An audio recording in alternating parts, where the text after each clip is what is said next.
Back in this country, today marks exactly 50 days until the November midterm elections. Amna Nawaz has our Politics Monday segment. For a look ahead at the midterms and more fallout from the Kavanaugh accusations, I'm here with Tamara Keith of NPR and Amy Walter of the Cook Political Report. Welcome to you both. Thank you. Sorry, such a slow day. We have nothing to talk about. Listen, I don't want to get out ahead of what we know to be true. A lot's going to unfold over the course of the week, but let's talk about where we are right now. Tam, kick us off here. Just remind us about the significance of this confirmation for Judge Kavanaugh. It was kind of a foregone conclusion a couple of days ago. The fact that it's delayed, that it could be derailed.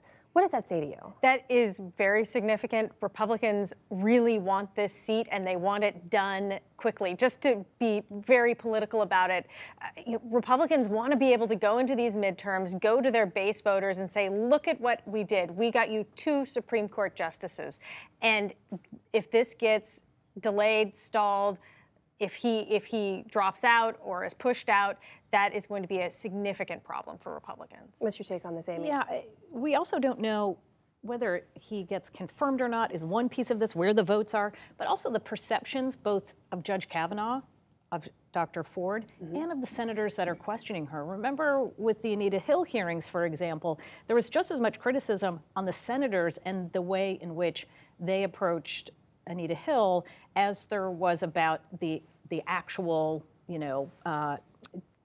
Judge Clarence Thomas and Anita Hill herself, and perceptions of all of those folks were changed by these hearings. So there is a lot of unpredictability in this, and if you are trying to game this out politically, I think that's very hard to do at this point. And Tam, we know there's going to be a public hearing now. How much does that matter? It matters a lot. And how the public receives that hearing, how the senators are perceived. As Amy was saying, back in 1991, there were only 2 female senators. None of them were on the Judiciary Committee. Today, there are many more female senators, many of them elected that following year in 1992 as a result of the way people reacted to that 1991 hearing. There are 4 women on the Judiciary Committee, this time all Democrats. Let's talk a little bit about those midterms you mentioned there, because obviously this conversation will carry forward in terms of how people perceive it, in terms of how it goes out. But there's some new numbers from an NPR Marist poll I want to take a look at as well that kind of inform how people are approaching that too. This is a question about how much trust people have in the fact that elections are fair or not. 38%, Tam, 38% say not very much or not at all. What does that say to you? Well, and there's some partisan breakdown underneath that, which is that Democrats don't feel that elections are fair. Democrats who felt like, Hillary Clinton got 3 million more votes than Donald Trump, and yet she's not president and he is.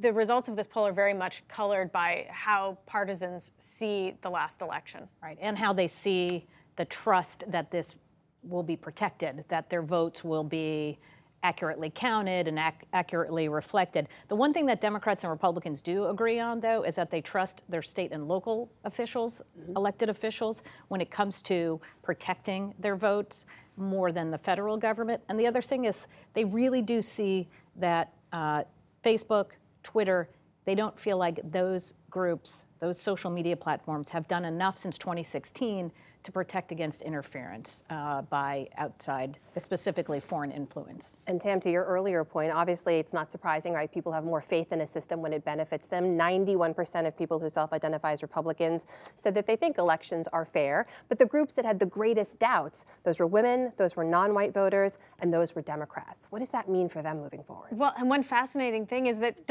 President Trump is the one leading into 2016 who kept saying it's going to be rigged, the system isn't fair.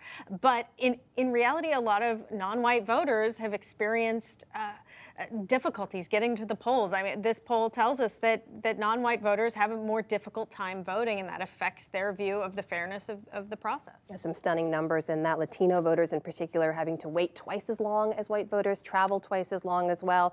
But let's talk about one of the big picture things at play here, and that is the Senate. Let's take a look at this map. This is the current makeup of the Senate. Of course, 49 Democrats and independents, 51 Republicans. It's a tight margin. We got about a minute left. Do Democrats explain all of it have in a minute chance to win it? Could they actually do it? There's a chance for anything to happen. That's why we love politics, right? Look, here is the math, though, for Democrats. It's always been challenging because they are defending many more seats than Republicans are. Not most, half of the seats that they're defending are in red states that Democrats are defending. So this is a very, very difficult place to start.